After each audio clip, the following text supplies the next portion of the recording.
ఇదేంటండి ఈయన ఎప్పుడో పాత పేపర్ తీసుకొని వచ్చాడు. ఏ రోజు పేపర్ ఆ రోజు చెప్తారు కదా, ఇదో పాత పేపర్ తీసుకొచ్చాడు ఏంటి అనుకుంటున్నారా? ఇక్కడే అసలు కథ ఉంది. ఈ పేపర్ ఎప్పుడు తెలుసా? 1993 జూలై 12. అంటే కరెక్ట్గా ఇంకొక దగ్గర దగ్గర ఇంకో నెల పోతే 23 సంవత్సరాల 22 సంవత్సరాలు అవుతుంది ఈ పేపర్. అంత పాత పేపరు. దీంట్లో ప్రత్యేకత ఏముంది, ఎందుకు చూపించాను అనుకుంటున్నారా? ఇక్కడే చూడండి. అప్పట్లోనే చిరంజీవికి ఎన్టీఆర్ ఆహ్వానం పలికారంటండి. న్యూయార్క్లో నటరత్న మెగాస్టార్ చర్చలు. బ్రదర్, మీరొచ్చి ఈ రాష్ట్రాన్ని, నా పార్టీని నడిపించండి, నేను సెంట్రల్కి వెళ్తాను అని ఎన్టీ రామారావు గారు అప్పట్లోనే చిరంజీవిని కోరారంట. ఇదొక సెన్సేషనల్. ఇప్పుడు ట్విట్టర్లో ఎక్కడో బాగా ట్రెండ్ అవుతుంది పోస్ట్ ఒకటి. మరి అప్పట్లో ఎన్టీ రామారావు గారు దాదాపు 9 మంది కొడుకులు, బాలకృష్ణ లాంటి కొడుకున్నాడు, చాలామంది ఉన్నారు.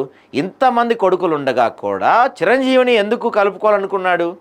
ఏకంగా పార్టీ పగ్గాలే స్వీకరించండి, రాష్ట్ర నాయకత్వం మీరు చేపట్టండి, నేను సెంట్రల్కి వెళ్తాను చిరంజీవిని ఎందుకు అడిగాడు ఎన్టీఆర్ 93లో?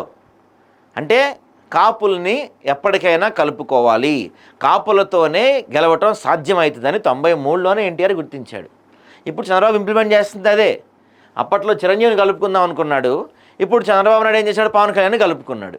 ఆ కాపుల ఓట్లతోనే 2014లో గెలిచాడు, ఇప్పుడు గెలిచాడు.